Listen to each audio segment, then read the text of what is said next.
বন্ধুর বিয়েতে এসে নিজের স্ত্রীকে কনে সাজে দেখে আমি চমকে উঠলাম। কিছুক্ষণের জন্য আমি স্তব্ধ হয়ে গেলাম। 4 বছর আগে হারিয়ে যাওয়া স্ত্রীকে হঠাৎ এইভাবে দেখব আমি কখনো ভাবতেই পারিনি। আমার স্ত্রীর বিয়ে হচ্ছে, তাও কিনা আমারই বন্ধুর সাথে। আমি নিজের চোখকে বিশ্বাস করতে পারছি না। এটা আদৌ সত্যি নাকি আমার চোখের ভুল? আমি ভালোভাবে চোখ মুছে নিলাম। না, এটা তো আমার চোখের ভুল না, এটা তো আমার স্ত্রী তিশা। তিশাকে এখানে দেখে আমি নিজেকে আর ধরে রাখতে পারিনি। এক দৌড়ে চলে গেলাম তিশার কাছে আর তিশাকে জড়িয়ে ধরে কান্না করতে শুরু করলাম। তিশা, তুমি এখানে? আমি তোমাকে কত জায়গায় খুঁজেছি, কিন্তু কোথাও তোমার কোনো খোঁজ পাইনি। এতদিন তুমি কোথায় ছিলে? কে আপনি? আমাকে তিশা বলে ডাকছেন? আমি তো তিশা না, আমি নওরিন। দেখুন, আপনার কোথাও ভুল হচ্ছে। না, তুমি আমার তিশা। তোমাকে আমি পাগলের মতো হন্যে হয়ে খুঁজেছি। আমার বিশ্বাস ছিল একদিন তোমাকে আমি ঠিক ফিরে পাবই। দেখো, আজ তোমাকে আমি সত্যি সত্যিই পেয়ে গেলাম। আরে আজব তো! আমাকে ছাড়ুন তো আপনি। কখন থেকে পাগলের মতো যা তা বলে যাচ্ছেন? এই কথা বলে তিশা একটা ধাক্কা দিয়ে আমাকে সরিয়ে দেয়। ইতিমধ্যে এখানে অনেক লোকজন জড়ো হয়ে গেল। সবাই আমার দিকে তাকিয়ে আছে অবাক চোখে। আমার বন্ধু মিরাজ আমার কাছে এসে আমাকে একটা সাইডে নিয়ে যায়। কী রে, কী শুরু করলি তুই? আর তুই এসব কী বলছিস? তোর কি মাথা খারাপ হয়ে গেছে? দোস্ত, ও তিশা।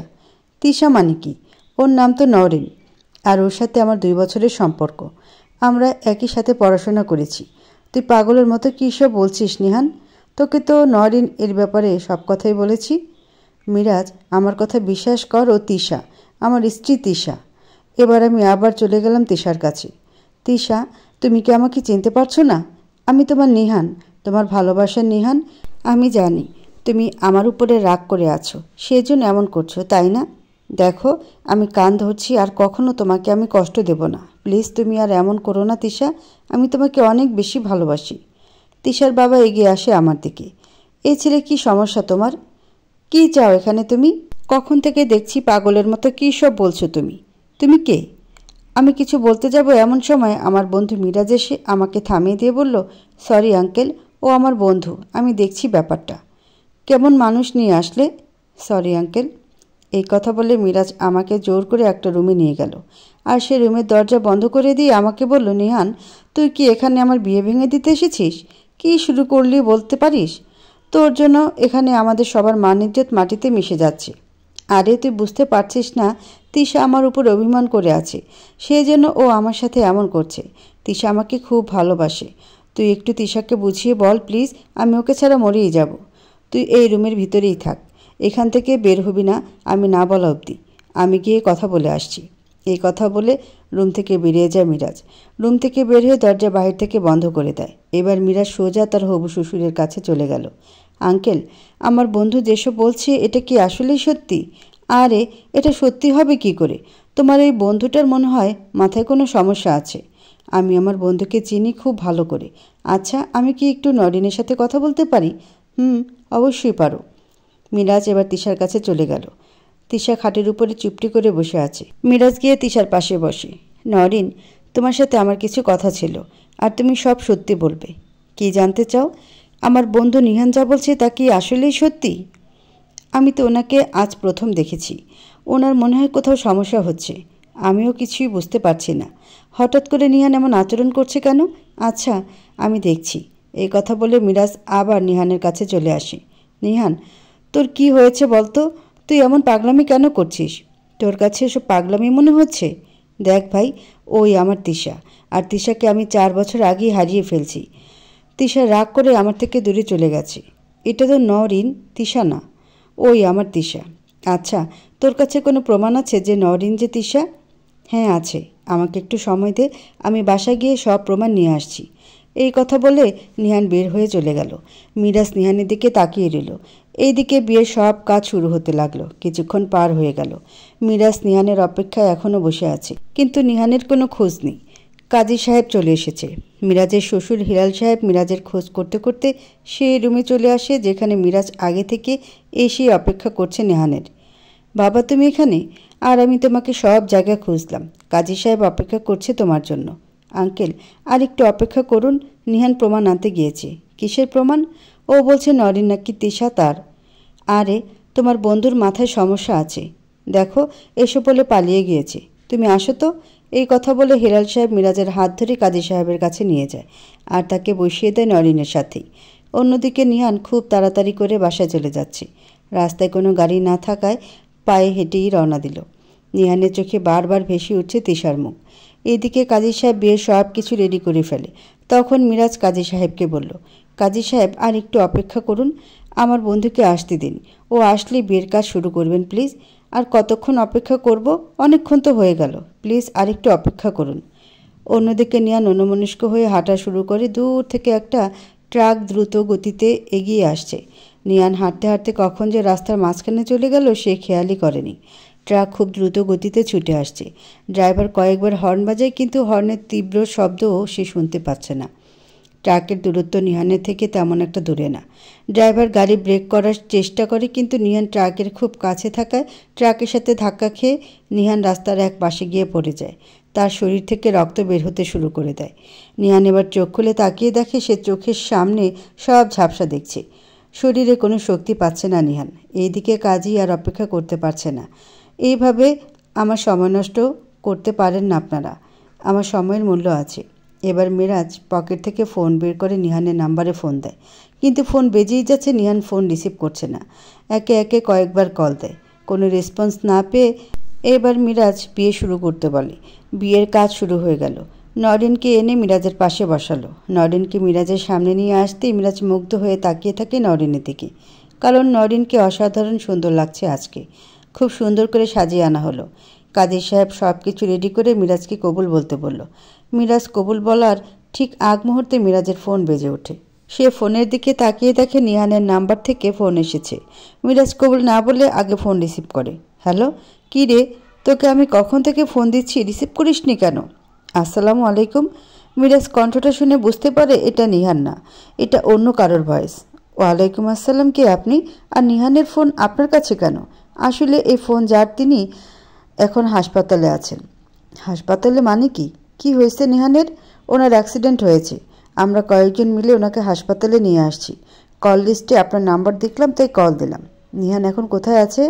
এবার ছেলেটা হাসপাতালের ঠিকানা দিয়ে ফোন কেটে দেয়।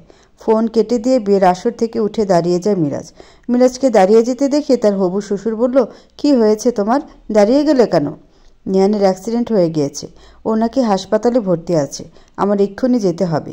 কি বলছো তুমি এসব? তুমি এখন বিয়ে ছেড়ে চলে যাবে নাকি? সরি আঙ্কেল, আমার বন্ধু হাসপাতালে মৃত্যুর সাথে লড়াই করছে, আর আমি এখানে বিয়ে করব? এটা পসিবল না। আমাকে এক্ষুনি ওর পাশে থাকতে হবে, কারণ ওর আপন বলতে আমি ছাড়া আর কেউ নাই। মানে ওর পরিবারের কেউ নাই নাকি?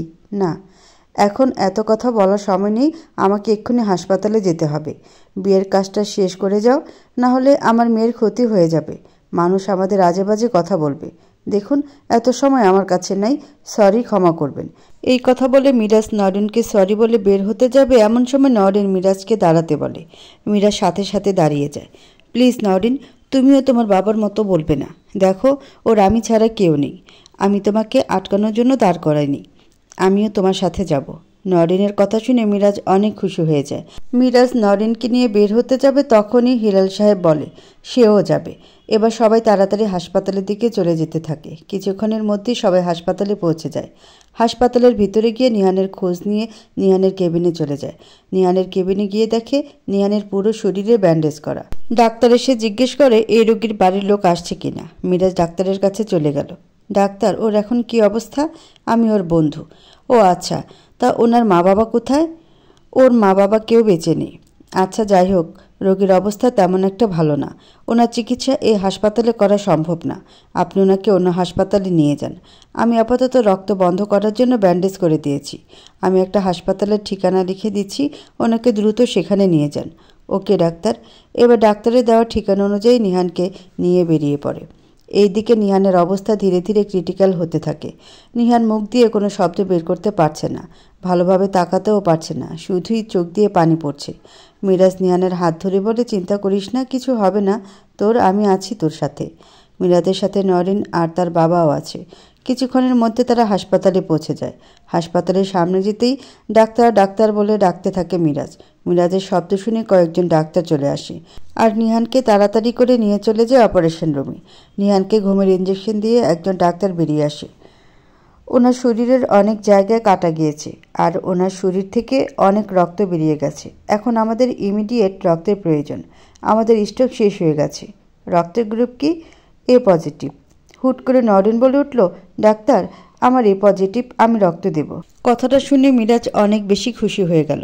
এবার নরেন রক্ত দিতে চলে গেল। রক্ত দেওয়া শেষ করে নরেন বাইরে চলে আসে আর নিহানকে অপারেশন শুরু করে দেয়। সবাই বাইরে অপেক্ষা করতে থাকে।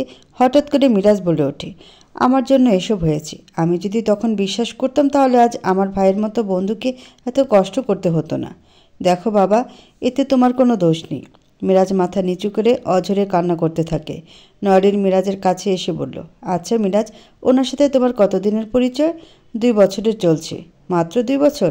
তাহলে তুমি ওনার স্ত্রীকে দেখোনি? না, কিন্তু ও আমাকে বলছে ওর স্ত্রী নাকি তাকে ছেড়ে চলে গেছে অভিমান করে, আর ফিরে আসেনি। তোমার সাথে পরিচয় হলো কি করে? সে অনেক কথা।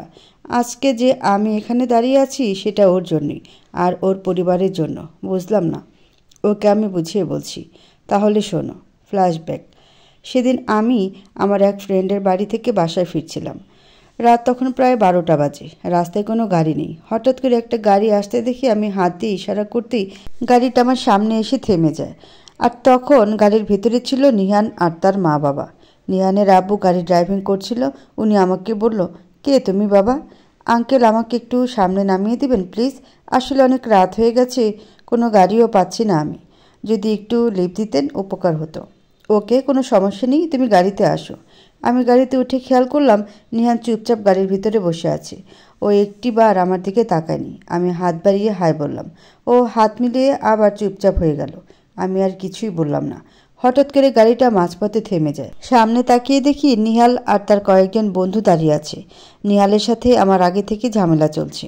আমি সবাইকে গাড়িতে বসতে বলে আমি নেমে গেলাম। নিহাল, কি সমস্যা তোর? গাড়ি দাঁড় করালি কেন? তোর জন্য অপেক্ষা করছিলাম। শুনলাম তুই নাকি তোর পরিবার নিয়ে আসছিস, তাই তোদের খাতির করার জন্য দাঁড়িয়ে আছি আর কি। দেখ, এত রাতে ঝামেলা করবি না। আর ওরা আমার পরিবার না। আর তোর সাথে আমি এত কথা বলতে চাই না। আমাদের যেতে দে।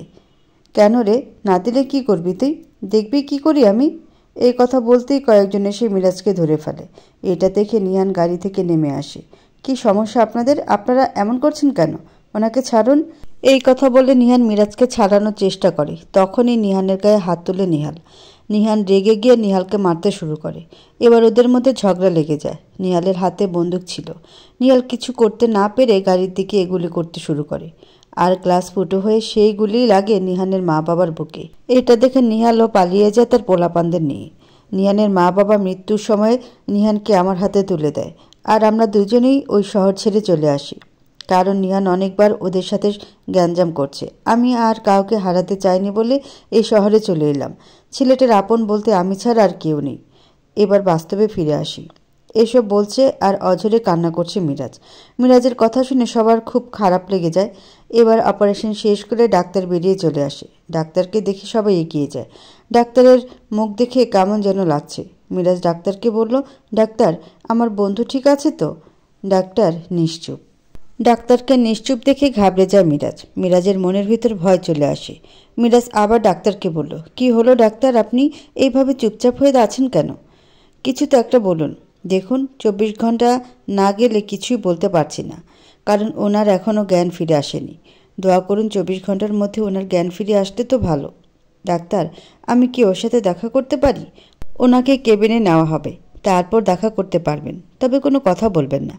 এই কথা বলে ডাক্তার চলে গেল। কিছুক্ষণের মধ্যেই নিহানকে কেবিনে নেওয়া হলো।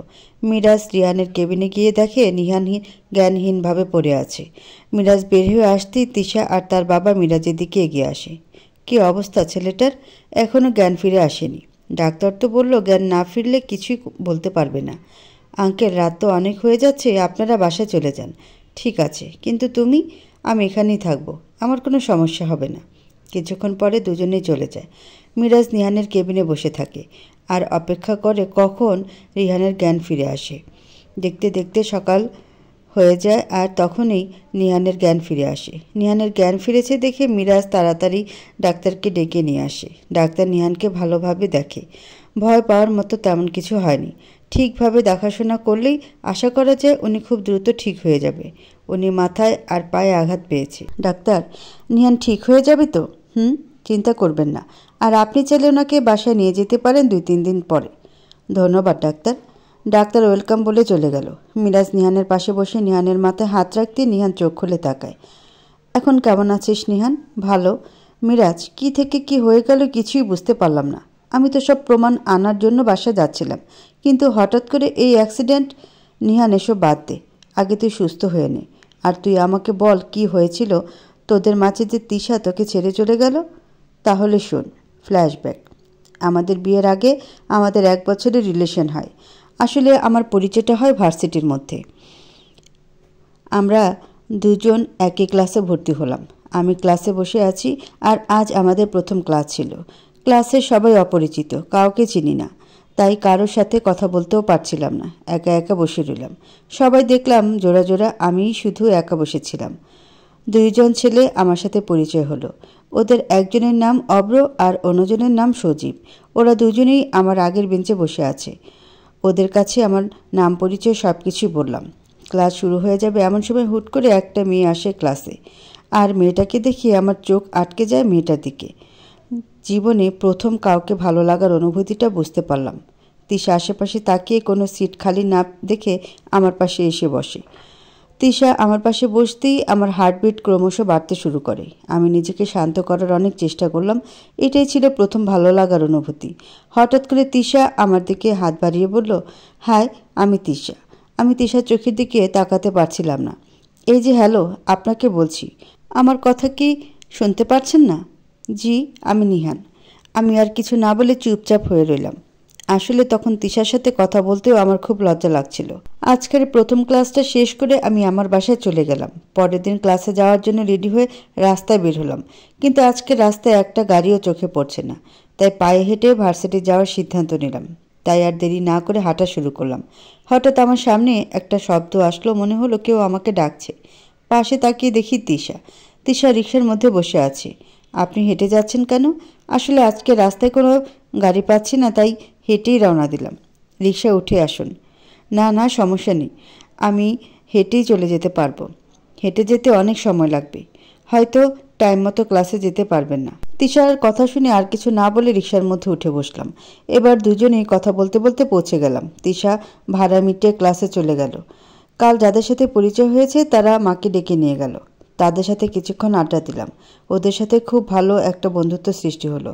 ক্লাসে এসে দেখি আজ তিশা একটা মেয়ের সাথে বসেছে। আমি গিয়ে একটা ছেলের পাশে বসলাম। বারবার তিশার দিকে তাকাচ্ছিলাম। আমার দিকে সজীব বারবার তাকাচ্ছিল, বাট সেটা আমি খেয়াল করিনি। কিরে মামা, ব্যাপার কি? সজীবের প্রশ্ন শুনে আমি থতমত খেয়ে গেলাম। কিসের ব্যাপার? ডাল মে কুচ কালা হে। দূর, কিছুই না। স্যার এসেছে? ক্লাস শেষ করে বের হলাম। এমন সময় দেখলাম তিশা দাঁড়িয়ে আছে। আমি তিশার দিকে তাকিয়ে গেলাম। দাঁড়িয়ে আছেন যে, বাসা যাবে না? আসলে একটা গাড়িও পাচ্ছি না, তাই অপেক্ষা করছি। আজকে মনে হয় আর গাড়ি পাবেন না, চলুন হেঁটেই যাই। তিশা কিছুক্ষণ চুপ থেকে আমার সাথে যাওয়ার জন্য রাজি হলো। এবার দুজনেই পায়ে হাঁটা শুরু করলাম। আমার কাছে আসলে খুব ভালো লাগছে। আচ্ছা, আপনার সম্পর্কে তো কিছুই জানা হয়নি। কি জানতে চান? আপনার পরিবারে কে কে আছে? আমার পরিবার বলতে কেউ নেই। কেউ নেই মানে? আপনার মা বাবা? মা বাবা থেকেও না থাকার মতোই। মা বাবা ডিভোর্স হয়ে যায়, আর দুজনেই আলাদা সংসার শুরু করে। আমি মামা মামির সাথে থাকি। ও, মা বাবার কথা মনে পড়ে না? খুব মনে পড়ে। তাদের খুব মিস করি। আমি সব পেয়েছি জীবনে, শুধুই মা বাবার ভালোবাসা পাইনি। আমার নানু আর একটা মামাতো বোনও আছে, তারাও আমাকে অনেক বেশি ভালোবাসে। মামা মামি কখনো মা বাবার অভাব বুঝতে দেয়নি। যখন যা চেয়েছি তাই পেয়েছি, কিন্তু আমি আমার মা বাবাকে খুব মিস করি। এইসব বলতে বলতে তিশার চোখের কোণে পানি জমে যায়। তিশা অন্যদিকে তাকিয়ে চোখের পানি মুছে নেয়। আমারও খুব খারাপ লেগেছে। সরি। সরি কেন বলছেন? এই যে আমার জন্য কষ্ট পেলেন। আরে সরি বলার কিছু নেই। আপনার ব্যাপারে কিছু তো বললেন না। আমার পরিবারে আমি, মা বাবা, এই আমাদের পরিবার। সুখী পরিবার আপনাদের। আমি তিশার কথা শুনে একটা মুচকি হাসি দিলাম। তারপর আবার হাঁটা শুরু করলাম। দুজনের মাঝে ভালো একটা সম্পর্ক হয়ে যায়। অনেক দিন এইভাবে কেটে যায়। তিশাকে আমি মনে মনে ভালোবেসে ফেললাম, তবে এখনও তিশাকে বলার সাহস হয়নি। আসলে আমি জানি না তিশা আমার ভালোবাসা কীভাবে মেনে নেবে, তাই ভয় কিছুই বলতে পারিনি। আমার বন্ধুরাও জেনে গেছে আমি তিশাকে পছন্দ করি। সজীব আমার কাছে এসে বলল, নিহান, তুই তিশাকে তোর ভালোবাসার কথা বলছিস না কেন? কিভাবে বলবো? তিশা কি আমাকে ভালোবাসে? তুই বুঝিস না? তিশা সবসময় তোর খোঁজ নেয়, তোকে ছাড়া কাউকে ও বোঝে না। আমার মনে হয় তিশা ও তোকে ভালোবাসে। আমার আগে শিওর হতে হবে। আচ্ছা শোন, এই 2 দিন পরেই আমাদের ভার্সিটিতে অনুষ্ঠান আছে। তুই তিশাকে বল তোর পছন্দের শাড়ি পরে আসতে, তাহলেই বুঝতে পারবি। ঠিক আছে। সজীবের কথায় আমি তিশার কাছে বললাম ও যেন অনুষ্ঠানের দিন একটা কালো শাড়ি পরে আসে। দেখতে দেখতে অনুষ্ঠানের দিন এগিয়ে আসে, আর আজ অনুষ্ঠান। আমি খুব তাড়াতাড়ি এসে তিশার জন্য অপেক্ষা করতে থাকি, কখন তিশা আসবে। হঠাৎ করে আমার ঘাড়ে কারোর হাতের স্পর্শ অনুভব করতেই আমি চমকে উঠে পিছনে তাকালাম। তাকিয়ে দেখি সজীব। কী রে, এইভাবে চমকে উঠলি কেন? ভয় পেয়েছিস? আরে না, ভয় পাবো কেন? কি ব্যাপার, আজ এত তাড়াতাড়ি? তিশা আসছে নাকি? এখনও আসেনি। তিশার অপেক্ষায় আছি, আর খুব চিন্তায় আছি। ও কি আসলেই আমার বলা ব্ল্যাক শাড়ি পরে আসবে তো? আরে আসবে আসবে। কাল দেখিসনি কিভাবে একটা মুচকি হাসি দিল। আর কোনো কথা না বলে অপেক্ষা করতে থাকলাম। অপেক্ষার প্রহর যেন শেষ হচ্ছে না। হঠাৎ সজীব আমাকে সামনের দিকে ইশারা করলো, আর আমি তাকিয়ে অবাক হয়ে গেলাম। চোখ যেন সরাতে পারছে না। কালো শাড়িতে তিশাকে অনেক বেশি সুন্দরী দেখাচ্ছে। কপালে কালো টিপ, হাতে কালো কাচের চুড়ি, ঠোঁটে হালকা গোলাপি লিপস্টিক। আমি ক্রাশ খেয়ে গেলাম। আমি তো হা হয়ে তাকিয়ে রইলাম। কখন যে তিশা আমার সামনে চলে আসলো আমি বুঝতেই পারিনি। কি হলো, এভাবে তাকিয়ে আছো কেন? তিশার কথা আমার কান অবধি আসলোই না। আমি মুগ্ধ হয়ে তাকিয়ে আছি। এবার একটা ধাক্কা খেয়ে আমার হুঁশ ফিরছে। কি হলো নিহান? কই, কিছু না তো। কেমন লাগছে আমাকে বললে না তো? দারুণ লাগছে তোমাকে। আমি তো তোমার রূপে ফিদা হয়ে গেছি। কি? না না, কিছু না। তোমাকে খুব সুন্দর লাগছে। এমন সময় তিশার ফোন বেজে ওঠে। তিশা ফোন রিসিভ করে অন্যদিকে চলে গেল। আর সজীব আমাকে বারবার বলছে তিশাকে প্রপোজ করার জন্য, কিন্তু আমি সাহস পাচ্ছি না। এবার সজীব আমাকে টেনে হিঁচড়ে তিশার সামনে নিয়ে গেল। তিশা, নিহান তোমাকে কিছু বলতে চায়। কিছু বলবে নিহান? কিছুক্ষণ চুপ থেকে মনের ভিতরে সাহস এনে বললাম, হ্যাঁ বলো তাহলে। আমি সাথে সাথে হাঁটু গেড়ে বসে পড়লাম তিশার সামনে, আর ওকে বললাম, ভার্সিটিতে তোমার সাথে আমার প্রথম দেখা। 2 চোখে ছিল কাজল দিয়ে আঁকা। তাকিয়েছিলে মুচকি হেসে, খুশিতে জোয়ারে গিয়েছিলাম ভেসে। পরনে ছিল নীল চুড়িদার, ওড়নাখানি ছিল রং বাহার, কালো কেশে বিনুনি করে ক্লিপ দিয়ে আটা, চরণে ছিল হওয়াই, লাগছিল বেশ সাদামাটা। তিশা, আমি তোমাকে প্রথম দেখায় ভালোবেসে ফেললাম। কখনো বলার সাহস হয়নি আমার, আর চিৎকার দিয়ে বলতে ইচ্ছে করছে, ভালোবাসি তোমায়। Please, do you love me? আমার কথা শুনে তিশা একটা মুচকে হাসি দিয়ে চলে গেল। সাথে সাথে মন খারাপ হয়ে গেল। তিশা আমাকে কিছুই বলল না। আমি সজীবের দিকে তাকিয়ে রইলাম। বাহ, অসাধারণ কবিতা বললি তো তুই। দূর, মজা করিস না। তিশা আমাকে ভালোবাসে না, গাদা। মেয়েদের মন বুঝতে পারিস না নাকি? দেখিসনি তিশা মুচকি হাসি দিয়ে হাঁটা শুরু করেছে। তার মানে ও আমার সামনে লজ্জা পাচ্ছে। তুই যা ওর পিছু পিছু। সজীবের কথা শুনে আমি ছুটে চললাম তিশার পেছনে। একটু সামনে যেতেই দেখলাম তিশা দাঁড়িয়ে আছে। তিশা কিছু না বলে চলে আসলে যে। তুমি কি আমার উপরে রাগ করে আছো? হ্যাঁ, সরি। তুমি আমাকে ভালোবাসো, আগে কেন বললে না? আমি তোমাকে ভালোবাসি অনেক আগে থেকে। আমি তো এতদিন ধরে তোমার অপেক্ষা ছিলাম। কি সত্যি? হুম। এবার আমি তিশাকে জড়িয়ে ধরলাম। যাই হোক, কিছুদিন পরে আমাদের পরীক্ষা শেষ হয়ে যায়, আর আমরা বিয়ে করে নিই। আমি একটা চাকরি করছি। বাবা মা আমাদের থেকে দূরে থাকেন। আমার অফিসের কাছে একটা বাসা নিলাম। আমরা দুজনেই ওখানে থাকি। মা বাবা মাঝে মাঝে আমাদের সাথে দেখা করতে আসে, তবে তিশার থেকে কখনো একটা দিনের জন্য দূরে থাকেনি। ওর সমস্ত আবদার পূরণ করেছি। ও যখন যা চাইছে তখন তা দিয়েছি। আমাদের দুজনের মধ্যে ভালোবাসার কমতি ছিল না। দুজন দুজনকে খুব ভালোবাসতাম। দুজন দুজনকে সব কাজে সাহায্য করতাম। সব কিছুই ঠিকভাবে চলছিল। হঠাৎ করে আমাদের বিয়ের 1 বছর পূরণ হলো। তিশা রাতে আমাকে তাড়াতাড়ি বাসায় আসতে বলে। বাসায় তাড়াতাড়ি কেন আসতে বললো সেটা আমি খুব ভালোভাবেই জানি। তিশা হয়তো মনে মনে ভাবছে আমি ভুলে গিয়েছি। এটা আমাদের প্রথম বিবাহ বার্ষিকী, আমি কি করে ভুলতে পারি? আজ আমার অফিসেও অনেক কাজ পড়েছে। এই কাজ শেষ না করেও যাওয়া যাবে না। কাল সকালে সব কাগজ জমা করতে হবে। কি করব বুঝতে পারছি না। এদিকে সন্ধ্যা পেরিয়ে রাত নেমে আসলো। তিশাও বাসা থেকে বারবার ফোন দিচ্ছে। আগেই বলে রাখি, তিশা খুব রাগী, অল্পতে খুব বেশি রাগ করে বসে থাকে। যাই হোক, গল্পে ফিরে আসি। আমি ফোনগুলো রিসিভ না করে বারবার কেটে দিচ্ছিলাম। কখন যে রাত 12টা বেজে গেছে আমি খেয়ালই করলাম না। কাজ শেষ করে অফিস থেকে বের হয়ে দেখি 12টা 45 বাজে। আসলে আমার কাছেও খুব খারাপ লাগছে। আমি এবার বাসায় দিকে রওনা দিলাম।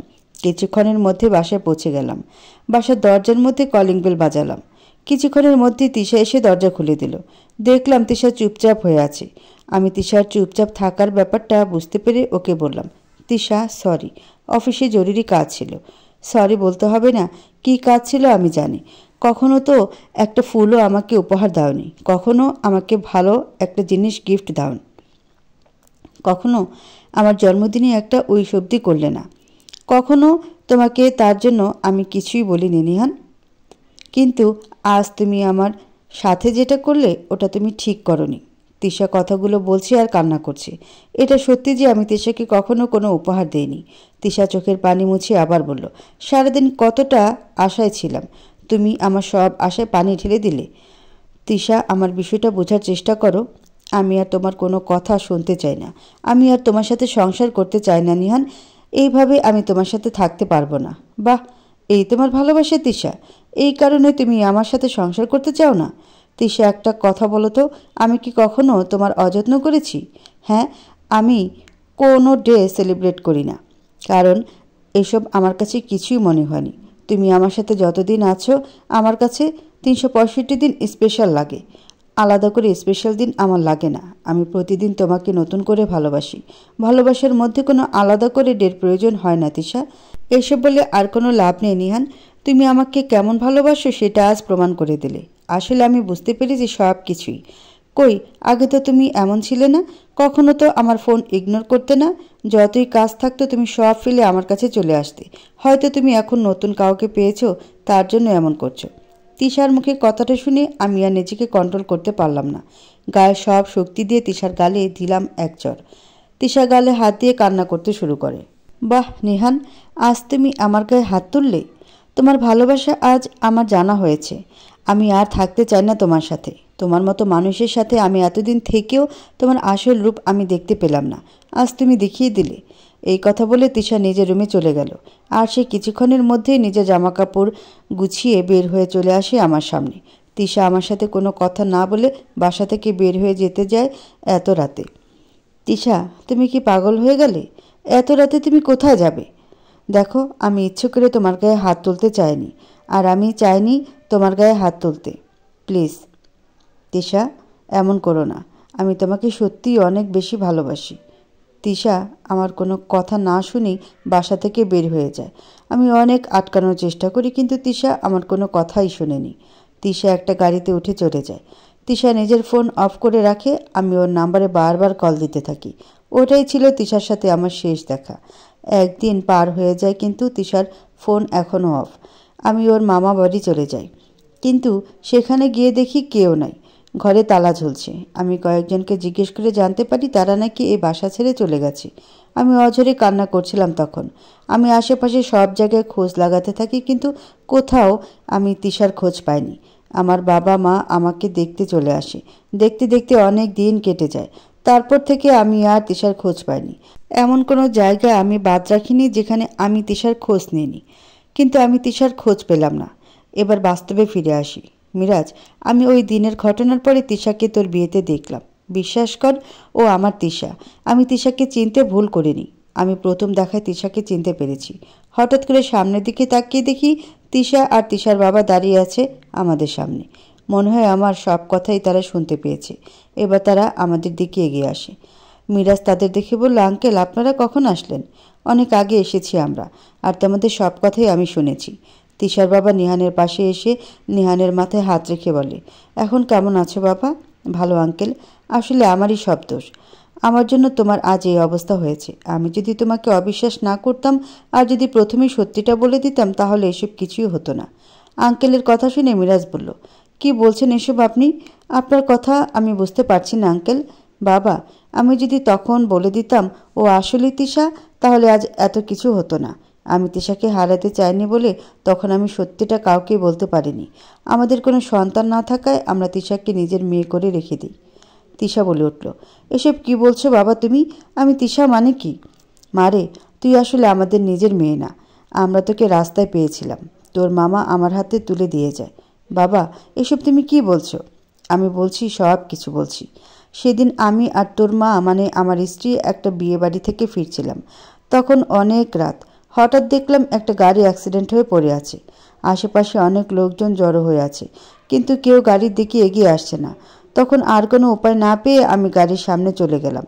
ওখানে গিয়ে দেখি তিশার মামি মারা গেছে, কিন্তু তিশা আর তার মামা এখনও ঠিক আছে। এটা দেখে আমি আর দেরি না করে কিছু লোকজন নিয়ে সবাইকে গাড়িতে তুলে হাসপাতালে নিয়ে গেলাম। ওখানে অনেকেই আমাকে প্রশ্ন করে ওনারা আমার কে হন। তখন আমি তাদের বলি ওনারা আমার আত্মীয়। এসব বলে হাসপাতালে নিয়ে গেলাম। কিছুক্ষণের মধ্যেই তিশার মামাও মারা যায়। তিশার মামা মারা যাওয়ার আগে তিশাকে দেখে রাখতে বলে। আমাদের কোনো সন্তান না থাকায় তিশাকে আমাদের নিজের মেয়ের মতো করে আমরা রাখি। তিশা মাথায় আঘাত পাওয়ার কারণে ডাক্তার বলে তিশা আগের সব স্মৃতি ভুলে গিয়েছে, তাই এখন তিশা তার অতীত ভুলে গিয়েছে। তিশা এই কয়েকদিনের মধ্যে আমাদের পরিবারের একজন হয়ে যায়। তিশার মুখ থেকে প্রথম আমি বাবা ডাক শুনতে পাই, তখন আমার প্রথম অনুভূতি হয় বাবা ডাক কেমন হয়। সেই জন্য আমি তিশাকে হারাতে চাইনি। এসব বলছি আর উনি কান্না করছেন। তিশা তার বাবার চোখের পানি মুছে দেয়। তিশা বলল, বাবা, এসব কি বলছো তুমি? হ্যাঁ রে মা, আমি তোর আসল বাবা না। আর কে তোর বাবা মা আমি সেটাও জানি না, কিন্তু ছেলেটার মুখে এসব শুনে আর আমি সত্যিটা লুকিয়ে রাখতে পারলাম না। আমাকে তুই ক্ষমা করে দিস বাবা। মারে, যে ছেলে এতগুলো মানুষের সামনে তোর জন্য পাগলের মতো ছুটে চলে যেতে পারে, সে আর যাই হোক মিথ্যা বলতে পারে না। তোর এখন হয়তো কোনো কিছুই মনে নেই, কিন্তু আবার সব মনে পড়বে, হয়তো নাও পড়তে পারে। আমি চাই না তোদের আলাদা করতে। তিশার বাবা এবার নিহানের দিকে এগিয়ে যায় আর তিশাকে নিহানের হাতে তুলে দেয়। তারপর দেখতে দেখতে 1 মাস কেটে যায়। তিশা নিহানের খুব খেয়াল রাখতে শুরু করে দেয়। কিছুদিন পরে নিহান আর তিশার আবার বিয়ে দেওয়া হয়। আজ নিহান আর তিশার বাসর রাত। বাসর ঘরে বসে আছে তিশা, অন্যদিকে মিরাজ আর নিহান দাঁড়িয়ে আছে। মিরাজ নিহানকে বলল, নিহান, অনেক রাত হয়ে গেছে, তিশা তোর জন্য অপেক্ষা করছে। নিহান কোনো কথা না বলে মিরাজকে জড়িয়ে ধরে কান্না করতে শুরু করে। নিহান, কি হলো তোর? তোর জন্য আমি আমার তিশাকে ফিরে পেলাম। তোর কথা আমি কোনো দিন ভুলব না। হয়েছে, এবার তুই ভিতরে যা। নিহান এবার ভিতরে চলে গেল। অন্যদিকে মিরাজ তার চোখের পানি মুছে, কারণ সে তার নিজের বন্ধুর জন্য নিজের ভালোবাসাকে শেষ করে দিল। একটু খারাপ লাগলেও সে অনেক খুশি, কারণ সে নিজের বন্ধুর মুখে হাসি ফুটিয়ে তুলতে পেরেছে। অন্যদিকে নিহান বাসর ঘরে ঢুকে আর সে গিয়ে তিশার পাশে বসে। তিশা, দেখেছ, আমি তোমাকে আবার ফিরে পেলাম। আমি জানতাম তোমাকে আমি ঠিক খুঁজে পাবো একদিন। তিশা, তুমি কি আমাদের ফেলে আসা সেই অতীত ভুলে গেলে? তিশা নিহানের দিকে তাকিয়ে একটা মুচকি হাসি দিয়ে বলল, ভুলে গিয়েছি তো কি হয়েছে, আবার নতুন করে তো সব শুরু করাই যায়। আর তুমি না হয় তোমার ভালোবাসা দিয়ে আমার পুরনো অতীত মনে করিয়ে দেবে। তিশার কথা শুনে তিশাকে জড়িয়ে ধরল নিহান, আর দুজনের মাঝে শুরু হয় নতুন করে ভালোবাসা শুরু। আর দুজনেই দুজনকে ভালোবাসতে শুরু করে। তারপর থেকে সুখে শান্তিতে চলতে থাকে তাদের দিন।